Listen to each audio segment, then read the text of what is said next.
L'estime de soi chez un enfant de 10 ans. À 10 ans, l'estime de soi devient une force silencieuse. À 10 ans, un enfant n'est plus tout à fait petit, mais pas encore grand. Il se tient entre deux mondes, celui du jeu et celui du regard des autres, celui de l'innocence et celui des premiers jugements. L'estime de soi, à cet âge, ne se voit pas toujours, mais elle murmure dans le fond de son cœur. Elle murmure quand il lève la main en classe avec hésitation, elle murmure quand il ose dire non à un ami qui lui parle mal, elle murmure quand il ose essayer une chose qu'il ne maîtrise pas encore. À 10 ans, l'enfant commence à se définir non plus seulement par ce qu'on lui dit, mais aussi par ce qu'il ressent à l'intérieur. C'est là que l'estime de soi prend racine, dans la cohérence entre ce qu'il est, ce qu'il croit être et ce qu'on lui renvoie. À 10 ans, les mots des adultes pèsent plus qu'on ne le pense. Un simple « tu n'es jamais attentif » peut devenir une croyance figée. Un « tu as le droit de te tromper » peut devenir un souffle de liberté.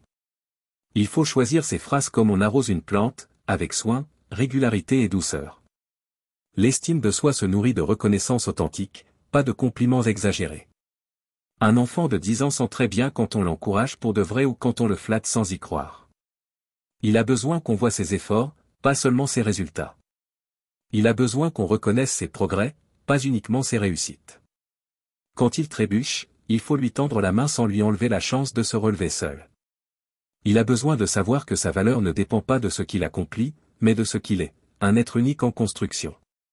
À 10 ans, il commence aussi à comparer. Les autres deviennent des miroirs, parfois déformants. Il observe, il mesure, il doute. Il voit que certains courent plus vite que lui, qu'ils lisent mieux, qu'ils plaisent davantage. Et dans ce regard porté vers les autres, il se perd parfois. Mais il a aussi le pouvoir de se retrouver. Les parents et éducateurs jouent un rôle essentiel à cet âge. Leur rôle n'est pas de rendre l'enfant parfait, mais de l'aider à voir ses imperfections comme des opportunités de grandir. L'estime de soi à 10 ans se construit dans la bienveillance et l'acceptation. Il faut encourager l'effort, pas l'exploit. Il faut célébrer les petites victoires quotidiennes, pas seulement les grandes réussites.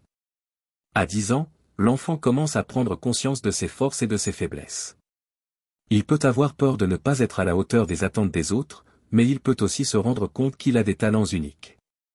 Ces talents ne sont pas toujours visibles immédiatement, mais ils grandissent dans l'ombre, et un jour, ils s'épanouissent. L'estime de soi à cet âge doit donc être protégée et nourrie, car elle sera la base solide sur laquelle il construira sa vie future. Un enfant de 10 ans a besoin de se sentir soutenu, non jugé. Il a besoin de savoir qu'il peut échouer sans être rejeté.